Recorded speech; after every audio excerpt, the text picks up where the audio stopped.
This is Sports Talk with Steve Jones, a Seven Mountains Media production, your daily talk show with the voice of Penn State football and men's basketball, featuring interviews where there are some possibly coming up on Friday as well. Here is your host, Mr. Steve Jones. Oh, good lad, live there. Nice toss.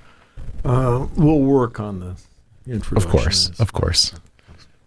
I mean, I'm hoping for sincerity. Great to be with you, Kyle, as always. Dick Girardi on the Kentucky Derby. This is, of course, the first Saturday in May coming up.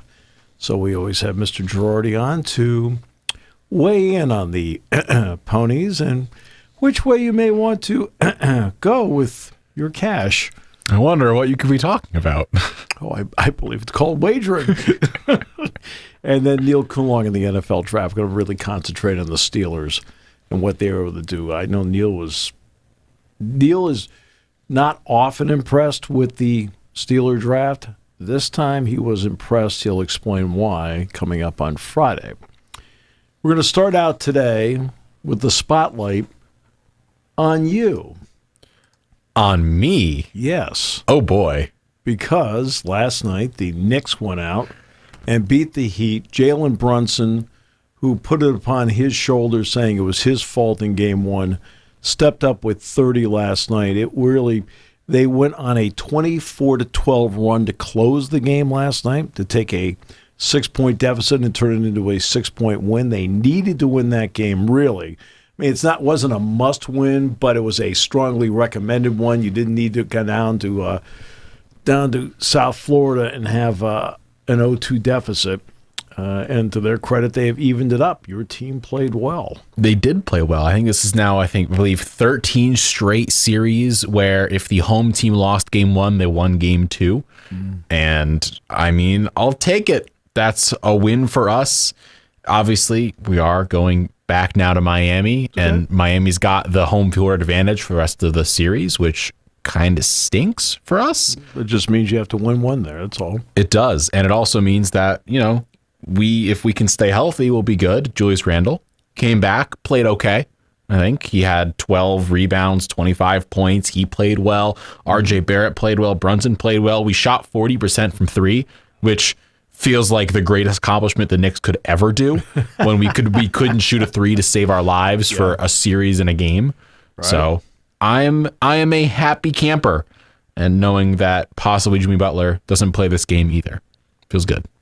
Yeah, we'll see what happens with him. Joel Embiid is playing tonight for the Sixers, fresh off being named the league's MVP. I'm someone that over the years, as time has been going along, could care less who the MVP is. It's fair. As time has gone, it's like, first of all, I'm happy for anybody that wins it. I mean, that's obviously great recognition. It is, I'm sure in their contract there's a bonus for it. And there is something special about being recognized as what people think to be the game's best player. But as time has gone, I've had less interest in who wins it. To me, it's all about which team wins it. So you're a Nikola Jokic hater is what I'm hearing. No, so to everyone out there, just know. In fact, 180 of that. I think Embiid's a great player. I think Jokic is a great player. There's a lot of great players out there. It's a very subjective, how you look at it. That's why mid-season MVP. Well, what does that get you? Right? How about winning the next game? I'm big on winning the next game.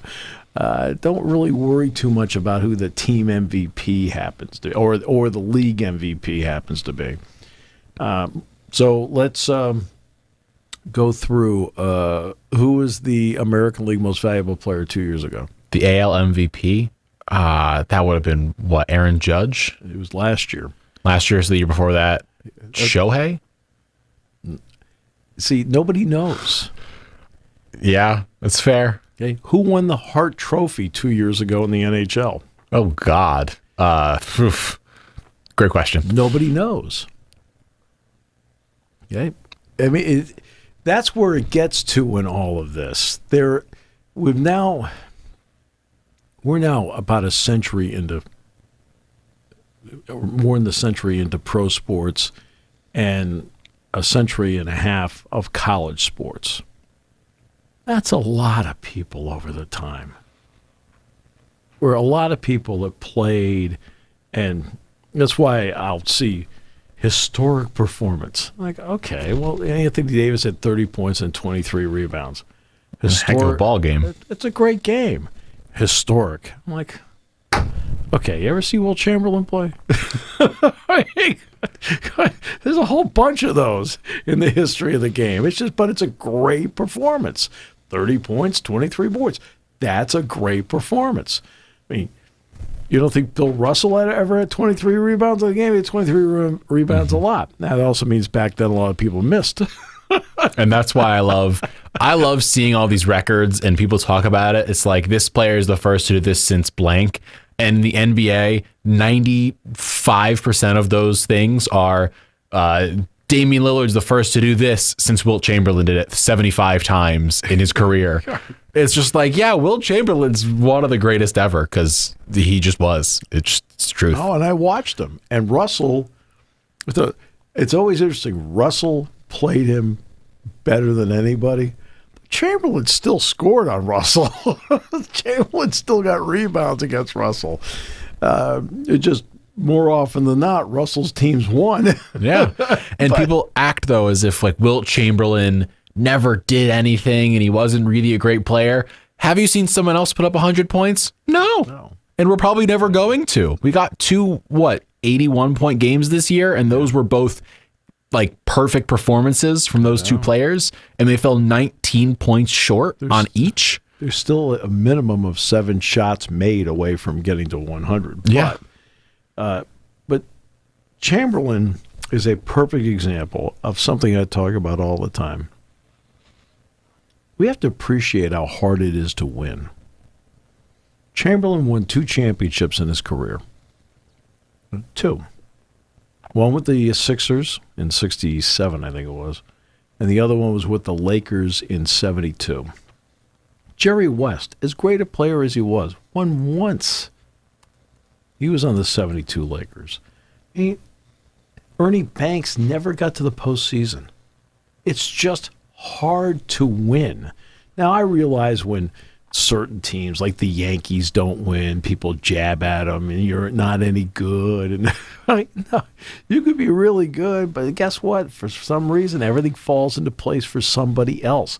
The Colorado Avalanche won the Stanley Cup last year. This year, they're a first-round exit. Look at the Florida Panthers. Beat the Bruins in 7. Let me ask you something.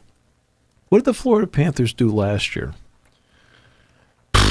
They were the President's Trophy winner. Oh. Okay, then. And they were eliminated by, I believe it was Washington in the opening round.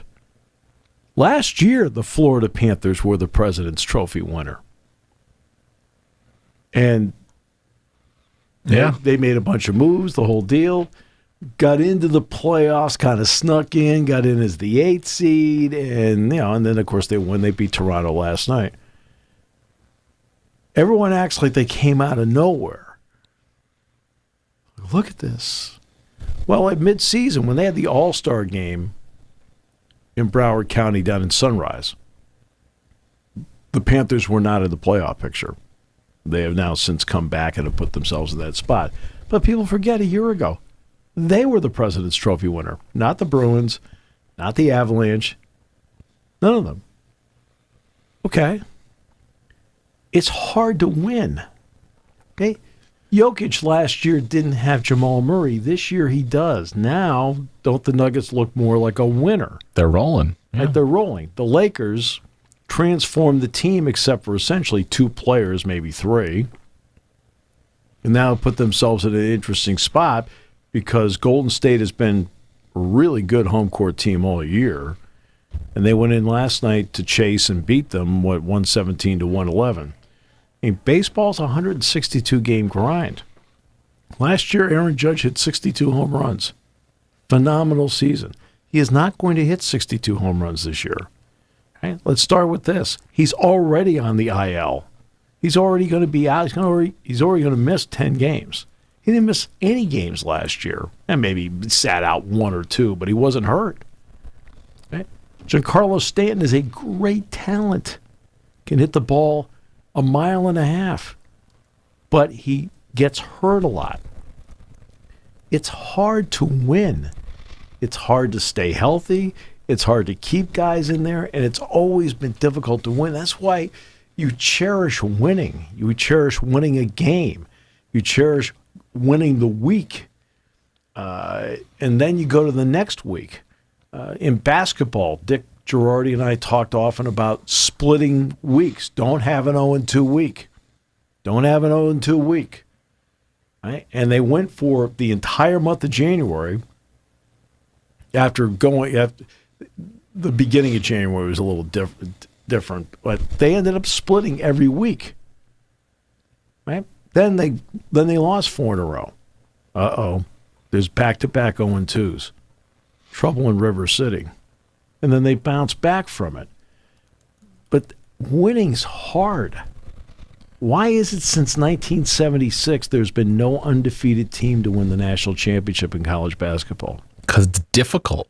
It's tough. I mean, the one sport I look at is golf. How many events do you think Tiger Woods has played in? Give me your best guess. How many events has he played How many events has he played in? I'm going to guess that in his career he's probably played about 350 events. He has played in 1,026 events. And how many has he won? 82, 83? 82 events. 82. Yeah. See, I got the last part right. He has won 82 events. He's played in over 1,000. And he's the winningest golf player ever. Yeah. Winningest golfer ever. Yeah. It's tough to win. The 73-9 Warriors, the best team ever. Didn't win. They were up 3-1 in their series. Didn't win. Winning is tough when you are at the top level of any sport. Someone's always going to be there to beat you. I mean, Purdue this year were the number 1 seed in the tournament. And they lost to Fairleigh Dickinson, a 16. Winning is tough. It doesn't matter who you are. It doesn't matter how great you are. Winning is hard. Okay. Nick Saban has won 7 national championships, right? How many of them are undefeated? I believe 1. 2. 2? Yep, he had 2. His 2009 team and his 2020 team. That makes sense. Right. 2. It just does not happen. It's just not easy. Okay? You can have the best players, the best everything, and still not win. Michael Jordan, 15 years in the NBA. Yeah. 6 championships. 6 titles. Well, I mean, Joe Paterno had 5 undefeated, untied teams. 5. Only one of the 5 won the championship. Yeah. Right?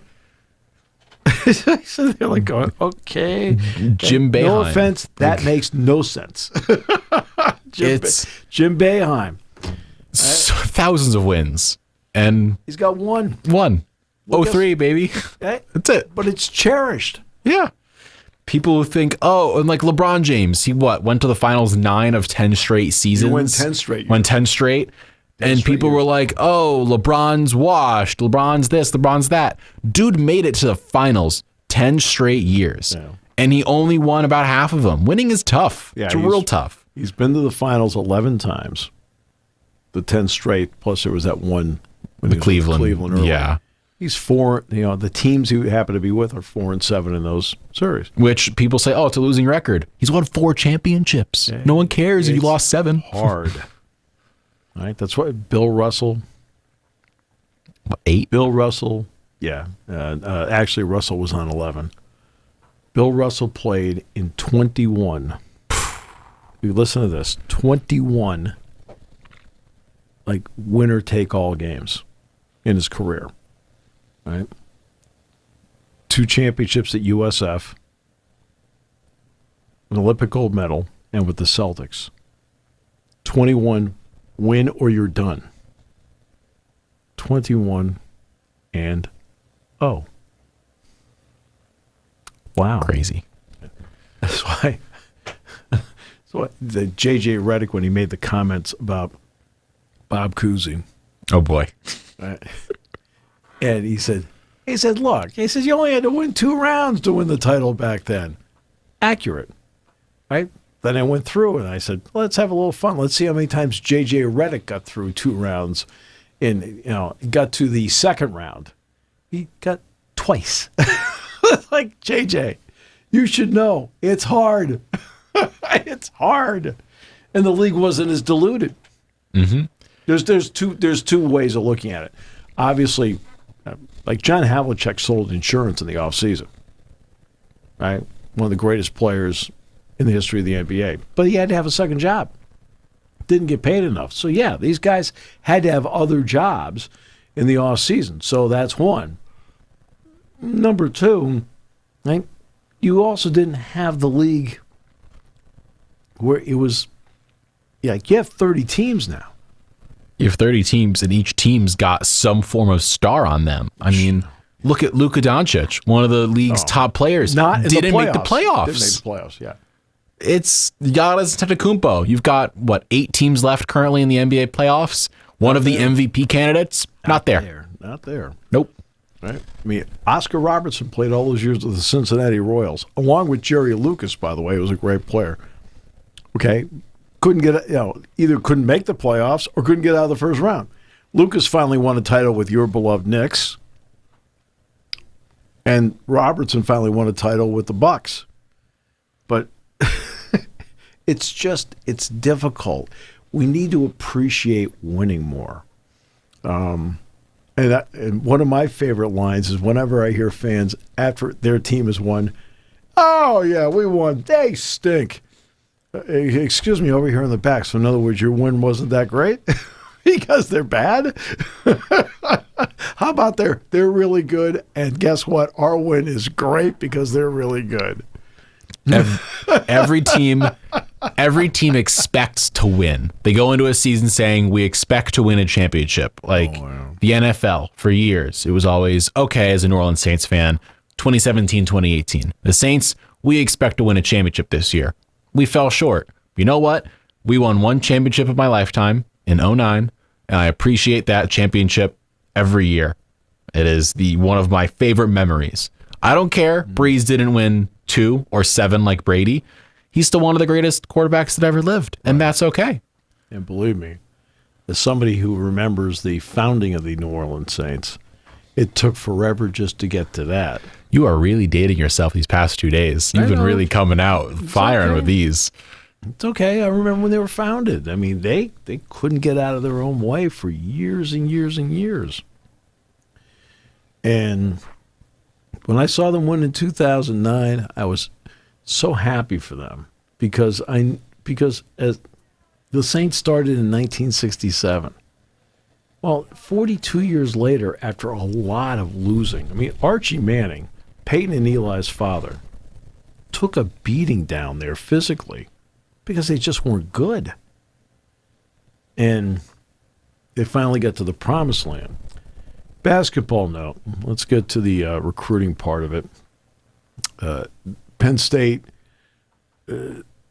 up to now, 9, I think, on the roster with 4 more openings with the latest transfer, and that's Leo O'Boyle from Lafayette.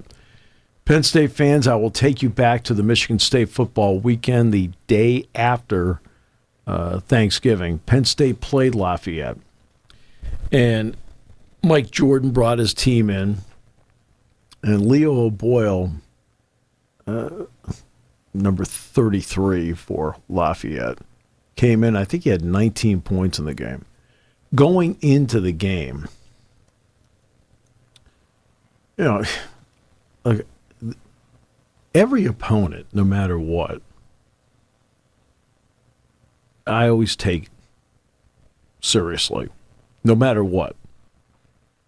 And so I do the same preparation for every game. In other words, I'll prepare the same way for the NCAA tournament or a Big Ten championship game as I do the game with Lafayette. Because over those 3 hours, that's all you can do and that's all you worry about. So you take nothing for granted. So you try to put as much prep time in for Lafayette as you do for Texas, Purdue. And so I'm putting the prep time in, and I'm looking at some video, And I'm thinking to myself, well, I don't know about the rest of the guys, but this guy's pretty good. I mean, this guy can play. What he brings to the table is a guy with good size that can shoot. And this goes back to what you and I talked about 2 weeks ago about the foundation of putting together a team and doing it through the transfer portal. They've got a big, strong, big man now in Wahab.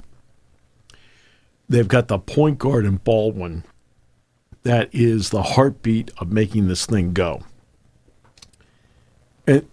But they also needed along the way, Kern's a good, tough player that can make some stuff happen inside. But they needed to get shooters. I told you that. They needed shooters. Now, Hicks can shoot, right? So, I mean, let's understand. They've been able to do that. This guy's one of those guys where he can shoot. Whether he starts or not is irrelevant to me. I mean, if it turns out he's a guy they bring off the bench and he starts nailing shots, great. Like that kind of instant offense off the bench. But that's what this guy can do. He has length and he can shoot it. And he's a very good three-point shooter. Shot 40% last year on 5.5 attempts, so not too bad. I mean, not bad. I mean, this is what you're looking for, a guy like that can come in and hit that shot, which the point value of it, we've talked about it over and over again. I'm somebody that still believes if you have an open mid-range shot, you take it because those count too, especially if it's the best shot in the offense. But if I can get a naked three, then you take it. I mean, because the point value of it, that's where this guy excels. Hicks is about a 37% three-point shooter. This guy's about 40. You start adding it in there as to what they can do with this team. And, of course, a guy like Jameel Brown, I think Jameel Brown is going to be a very good three-point shooter in this offense for Penn State. And then, of course, you still have Kanye Clary. But Brown's going to be a good three-pointer. I think Brown is going to be one of those guys that eventually in his career is going to be a 40+% three-point shooter. Now, whether the other elements of his game come together, we'll see. I mean, I think he's capable of it because he has the length. He's put on about 15 pounds of good weight since he's been here, and he's been here for about 10, 11 months now. And that's a plus. So this is another good addition for what Mike wants to do. And that's another step forward. It is not easy in roster construction. And keep in mind, there are still, with everything that has happened, still 1,400 names in the transfer portal. And the portal for men's basketball does not close until May 11th. The football portal, in terms of your ability as an underclassman to enter, is closed. Keep in mind, if you were somebody with your degree, you can go. So the deadlines mean nothing to you if you have your degree. If you don't, then you're subject to what the portal entry window happens to be. And for football, that window closed on Sunday. Men's basketball still has 8 days to go in the window. And there's still 1,400 names in there. The question is going to be, how does Mike Rhodes want to go about it? O'Boyle joins Wahab as being two guys that I believe their eligibility is up after this season. Everybody else has additional eligibility. Baldwin, Hicks, Kern, they all have multiple years on their eligibility clock, and that's big. That buys you time so you can then recruit and get a class in place in November, right? That you can then bring in the year after that. The question is going to be for Mike Rhodes and his staff, how many do you want scholarship-wise in this team? Do you want 11, 12? Do you want to max out at 13? Because you're trying at some point to then start achieving some balance with your classes. I know you want to stay older, and by having multiple guys with multiple years of eligibility, right, that they've brought in, that's huge. because that will allow them to stay older the year after this upcoming season, allow them to stay older for the 24-25 season. And then you go from there, because they at VCU they brought in a shooter from Hartford, and he helped them. Well, that's what Leo Boyle is. So I thought that was a really, as soon as I saw it, again, it helps it that's a guy you're familiar with. I looked at him and went, oh, okay, all right, he can play, and that's a plus. In fact, the odd part is about this, I think, of the guys they're bringing in, I think Hicks is the only one I haven't seen play in person. Wow. Not bad. Yeah. We'll see him play in person in a few months.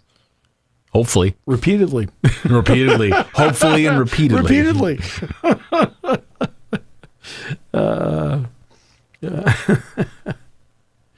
That's where they are right now.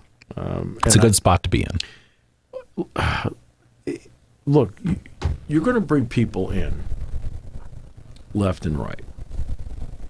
And I think anytime anybody visits, there is always an assumption that that's it, they're going to get him. Right? No, it doesn't mean that. And I had somebody say to me the other day, says, well, it's been kind of a mixed deal in terms of like guys that are transferring in. I said, look, it's a process for all these guys. I said, it's taking longer because I think across the country it's taking longer. Guys are taking all their visits. They're taking multiple visits. I'll give you a great example. Exactly where is Hunter Dickinson committed right now? Good question. All right? And you name it, people want him. You don't think Georgetown doesn't want him? You don't think Maryland doesn't want him? You don't think Kentucky doesn't want him? Syracuse wants him. I know that. Right. Oh, by the way, on Syracuse, I'd like to know where Joe Girard's going. He apparently is deciding between a Tiger team, either Clemson or LSU. That is what he has announced as of this moment in time. I'll tell you right now, he is the kind of guy that can give you instant offense off the bench and take him where he is off the ball, he'll help anybody. His problem is when he has the ball in his hands all the time. He makes some real bad mistakes. Well, it's not just mistakes, no. I think it hurts his game when he has to be the guy on the ball. And look, and there are times where there's no choice. And for Syracuse, there were times this season in particular where there was no choice. He had to be the one to bring the ball up. He had to run the show, the whole deal. He's just a better player when somebody else is doing that and he's off the ball. And if he can get into a situation like that, which it sounds like he's on track to doing, it's a good spot to be in if you're him. Well, it's the spot he needs to be in. Mm-hmm. That's where I think he's better. He's better when he's not the guy bringing the ball up the floor. He's better when he's not the guy that has to then make the decisions, run the offense, and so forth, because I feel like it takes away what he does. In college basketball, I think positions are less defined than they are in the NFL and the NBA. He is a shooting guard. That is what he is best at. He is a shooter. He is a scorer. He should not be the primary facilitator, which is someone who watched Syracuse for 4 years while I was there at school and saw him for 3 of them. Yep. He had the same issue constantly of Syracuse did not have guys who were good facilitators for years. Right. We finally got a point guard here or there who was pretty good at it. And Joe played well alongside them because he could shoot the 3 ball from pretty much anywhere. Yep. I saw him hit a bunch of 30-plus footers. He's pretty good at it. It's better for him to be somewhere where he's got a point guard. So, yeah, he's going to go to a school. It's going to have someone. He's going to be the off-ball guard, and it's going to work pretty darn well for him. And if Sherm Douglas was a terrific point guard, Pearl Washington was a gold standard. Right? And that's what they've had. They've had those kind of guys that could then off the ball you go and you're in good shape. And I think that's for him. I remember through circumstances, Titus Ivory here was forced to play point guard because of injuries. And look, Titus did the best he could, as did Michael Jennings the 1 year he had to do it. The best they could at it. Well, it turned out that in the end, in the end, Penn State I just saw Chuck Swenson over the weekend, and Chuck's the one that did the scout for the North Carolina game when they beat them in the NCAA tournament. And Titus played a terrific game that day in the Superdome. And when Joe Crispin took over as the point guard, it then became a luxury that Titus Ivory was forced to play it for a year. Because there were moments where, okay, we need Titus to bring the ball up. So I'll give you an example. They played Providence in the NCAA tournament opening round. Penn State won it by 10. They had a kid on Providence, Lenahan, who was just a great defender, easily led the Big East in steals. He averaged something like 3.5 steals a game or something like that. Terrific. Now, who did Tim Walsh want to put Lenahan on? Wanted to put him on Joe Crispin. And wherever Joe Crispin went, Lenahan was with him. And Joe, by the way, ended up having a really good game. He had like 18 points or some number like that. But what Penn State did was, instead of having Joe bring the ball up the court against Lenahan, they had Titus Ivory bring the ball up the court. Now we're going to revert back to your old point guard days where you're going to bring the ball up the court. And that, let's see if they switch Lenahan off to you. And they never did. Providence never did. The player you're referring to, by the way, John Linehan, 2-time Big East Defensive Player of the Year. Yeah. Pretty darn good. Really good player. I think he's a Pennsylvania guy. 5'9", out of Chester, Pennsylvania. Yeah. And that's, when you look at so at some point, Girardi may be playing for somebody. Or Girard, may be playing for somebody. Joe Girard. I work with Girardi all the time. I was going to say, if Girardi played with someone, that'd be a pretty interesting story to hear. I'm telling you right now, Girardi still has some game. He still does. But when I look at Girard, there may be some games where, hey, he's going to have to bring the ball up. And a pinch, the guy can now do it. It's when you have to do it week after week after week. That's the big issue. I know we've been talking a lot about basketball and playoffs today, but that is, of course, I had to start with your team. I had to. Of course. Why wouldn't you? They're the biggest team in the world, of course. And we're the greatest team in the world. We're the New York Knicks, baby. Okay. As you know, I've done many games in Madison Square Garden. Of course. Yes. And in the area where most fans don't go to, they have pictures of the championship teams. That hurts. There are only 2 pictures for the Knicks. 70 and 73. Okay. And by the way, when I'm talking about Penn State basketball, I keep leaving out, and it's not. Puff Johnson, they've got him coming into another guy that can shoot. So, they've got, that's what I like where they're going with this thing. Yeah. I do. And whenever there is Penn State news, we do always cover it, by the way, on our Twitter, @Sports7MM. Yes. Stellar place to go, and our Facebook as well. Absolutely. We got all the social media, especially for the main man, Steve Jones himself, of course. Let's give a shout-out to the Penn State men's volleyball team. Won last night over Ohio State down at Eagle Bank Arena in Fairfax in the NCAA tournament. Beat them in 4 to advance. And Mark Pavlik has a really good team. Also, men's lacrosse. They are going to be playing down at Johns Hopkins. They play Michigan in the Big Ten tournament coming up tomorrow. Just a shout out to some teams. Yeah, we cover Penn State sports, not just football and basketball. We cover everybody. We cover lacrosse. We talk hockey. We've talked gymnastics here. Of course, wrestling. Well, we cover it all. Well, lacrosse, by the way. Right? You went to a lot of lacrosse. I did. I went to a few lacrosse games in my day. It's a great sport, isn't it? I love watching lacrosse. As someone who grew up not enjoying lacrosse, I like it more now than I thought I would. It is a much more fun sport to watch, but only really fun if the teams are actually good at what they're doing. Because if you're watching lacrosse with some teams, like for instance, high school students who are playing lacrosse, it's not really the best. Right. As someone who went to a school that had good lacrosse in high school, it wasn't really good. Really wasn't. So seeing, the top guys felt nice at Syracuse. Arguably one of the greatest Programs. football players ever, Jim Brown. Two-sport athlete. Right. Many will say is one of the greatest lacrosse players ever.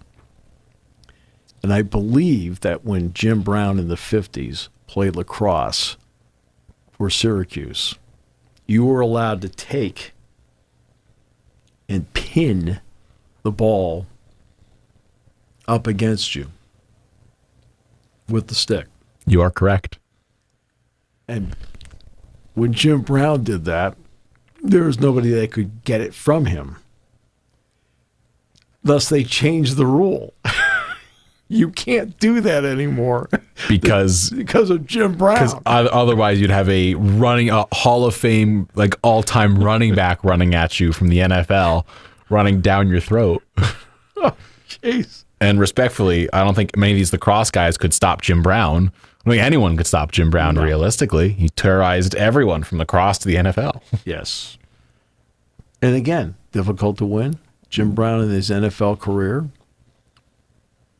he was the greatest running back of his time, won one championship in 1964 when the Browns beat the Colts 27-0. Then he played in the 65 NFL title game against the Packers. The Packers won 23-12, I believe. And then Jim Brown retired. Mm-hmm. You're retired at 29. I'm done.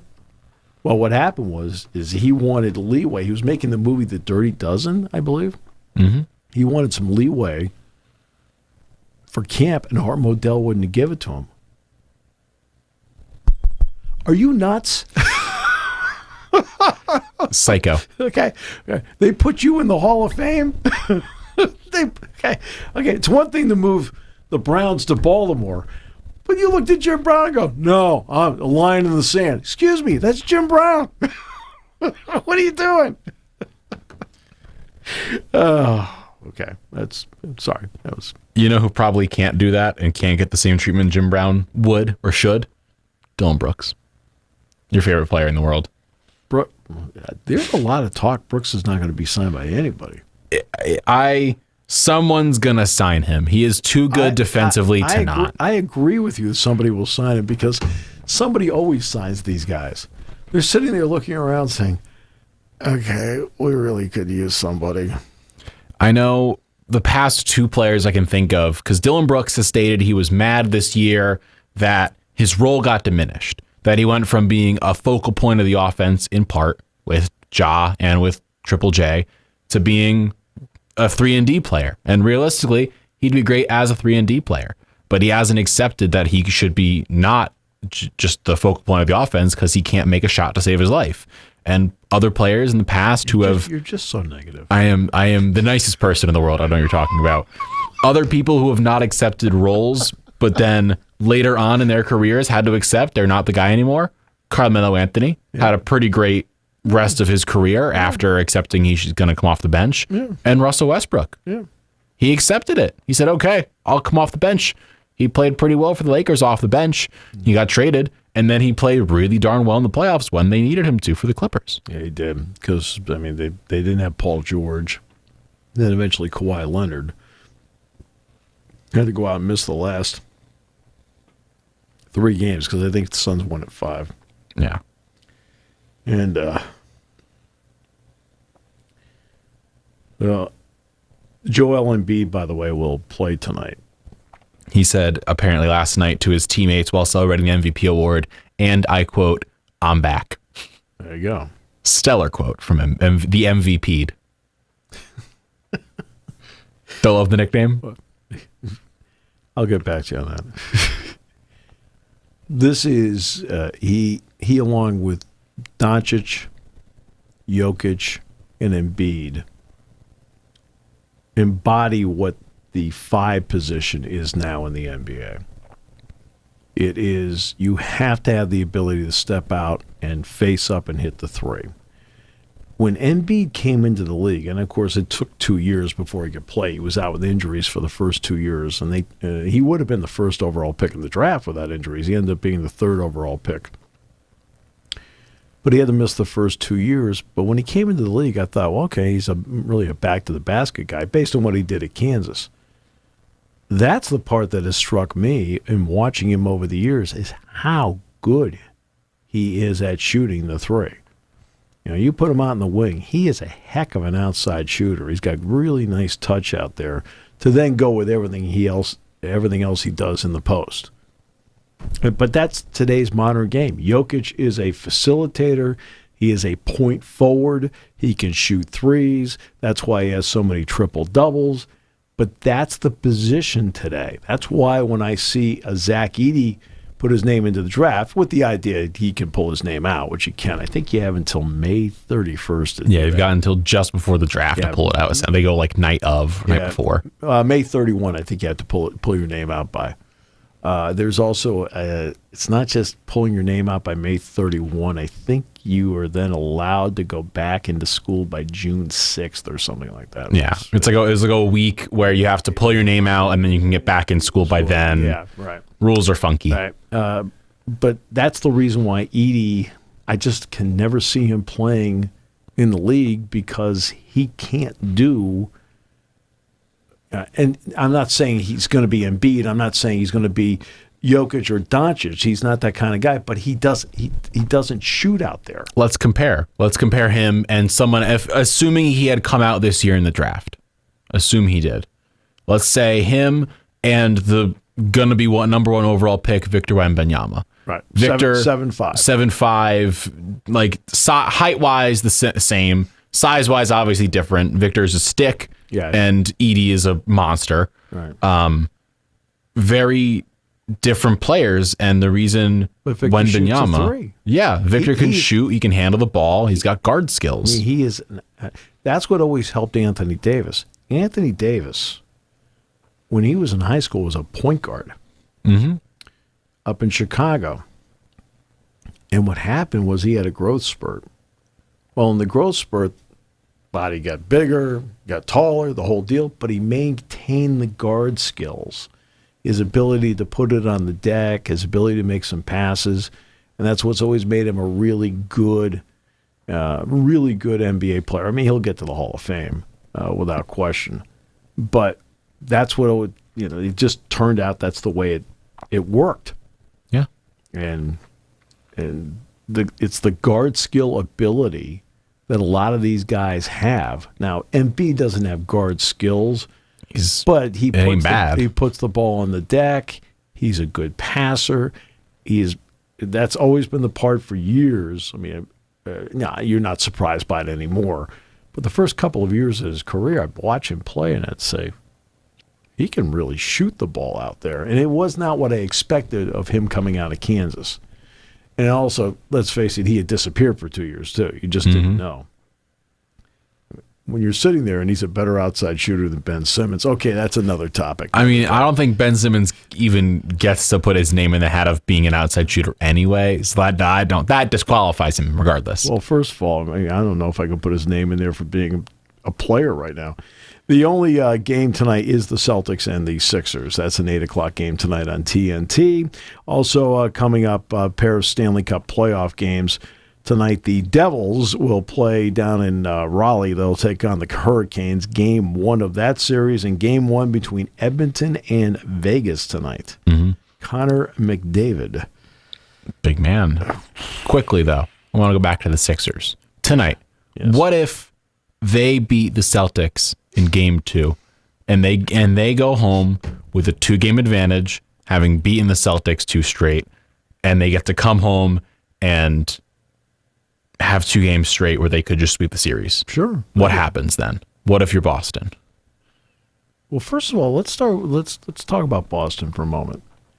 They are in this spot because of what they did, as I said the other day, in November, December, and January. The Celtics got off to a great start. They had what, the best offense in NBA history for like 3 straight months. They were rolling. But then, certain things happen along the way. Robert Williams has been in and out of the lineup. Smart was in and out of the lineup. Jaylen Brown was in and out of the lineup. But they have not been the same since February 1. They've been good, except when they played Orlando. For some reason, Paolo Banchero and Orlando had their number. But they've been good, not great. And they have home court because of the great start they had in the opening 3 months of the season, which those games count, by the way. But when you're looking at the ability of a team to advance, how well have they been playing lately? And Philadelphia played really well down the stretch. I talked to Ala Abdel Nabi about that the other day, and he said, look, they've been terrific. And Maxey, to his credit, has really come on and played well. He really is the third option before Tobias Harris happens to be. Harden has checked his game in at the door. But when they needed him to revert back to Houston Rockets James Harden, he came up with 45. And the gold standard in basketball, the one that gets you beachfront property in many locations around the world because you have a huge contract, is the ability to get 1.5 points a shot. You do that, you are set for a long period of time. Well, the other night against the Celtics, he scored 45. He did it on 30 shots, 1.5 points a shot. That was just a great performance by him the other night. When they needed him to be singularly great, he was. There was the crazy play where the Celtics looked like they have this thing. And this is where Maxey does something where you teach players at every level all the time. Keep going until there's a whistle that tells you not to go. Well, 9 players stopped. The 2 benches stopped because they thought it was a shot clock violation. And he just kept going and he scored. That's a lesson for every kid out there. Until they tell you, hey, bring the ball back, just finish. And he said, I believe, after the game to, I think it was Zach Lowe, he was like, yeah, I almost stopped playing, but because I didn't hear a whistle, I just went, I put it in. It's like how in the NFL, everyone, if you pick the ball off and then you're your fumble recovery and you run it back, you get in the end zone, and then starts getting called back and you're like, was that a touchdown or not? You just do it anyway. Right. Just do it. And then if it doesn't count, oh no, you ran an extra 40 yards, but it's worth it because if it does count, it's big. Well, there were 10 players on the floor. 9 stopped. Both benches stopped. Right? Then he laid it. The crowd said nothing. The crowd stopped. Right? Well, because everybody thought it was a shot clock violation. And I believe it's not reviewable. And he just kept going. And it was, in the end, we can talk about Harden's three-point shot, but to be honest with you, the Celtics are in a spot where, they're winning the game. Yeah, and then they gave 2 points just to the Sixers. Here you go. Here's 2. Right. And now the Sixers are winning the game. Now the Celtics came back and retook the lead, and then Harden hit the shot. But it did change the dynamics of what was going on out there because of that play. Look, the Celtics have put themselves in a highly recommended winning spot tonight. They're the home team, and they want to give themselves any chance because by winning tonight, they assure themselves no less of getting back to Boston to play a Game 5. And Embiid's back tonight. The Celtics, for the most part, actually do match up well with this team. They do. It's just, for whatever reason, they lose it. And, I mean, the big one for me last time was Jaylen Brown. He 6 for 7 in the first quarter. Yeah. He took 3 more shots for the rest of the game. Yeah, no, and he's the guy and he is the player that is the toughest matchup for Philadelphia. It's been proven the last couple of years. For whatever reason, they can't match up with him because he's slightly smaller than Tatum, so you can't really put like an Embiid on him. You need PJ Tucker to be on Tatum anyway. Right. Embiid's going to stay on Robert Williams. All of a sudden, Harden can't guard Jaylen Brown. Right. Tyrese Maxey can't guard him. Right. Tobias Harris is too skinny to guard him. Right. And for all the great plays Marcus Smart makes, to his credit, he will make 1 or 2 plays where you sit back and say, I know you've got to live up to your last name. Such as throwing the ball to Tyrese Maxey.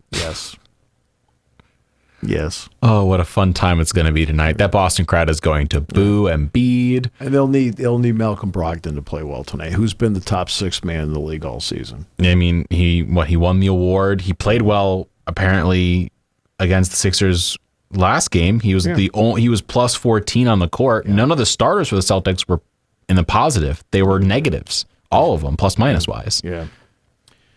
Normally, I'm not big on. Well, we'll get the plus minus numbers on games, and Dick Girardi and I, every once in a while, we'll look at it and go, okay, that makes sense. Most of the time, we don't really take it into account.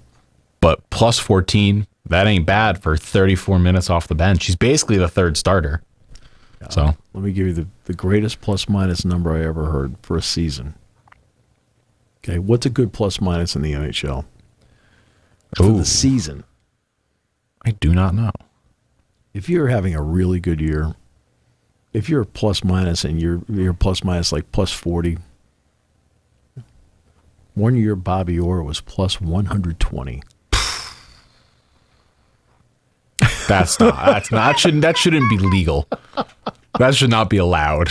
Just tell you. That's what I know. McDavid's great. I know Gretzky has earned the moniker of the greatest.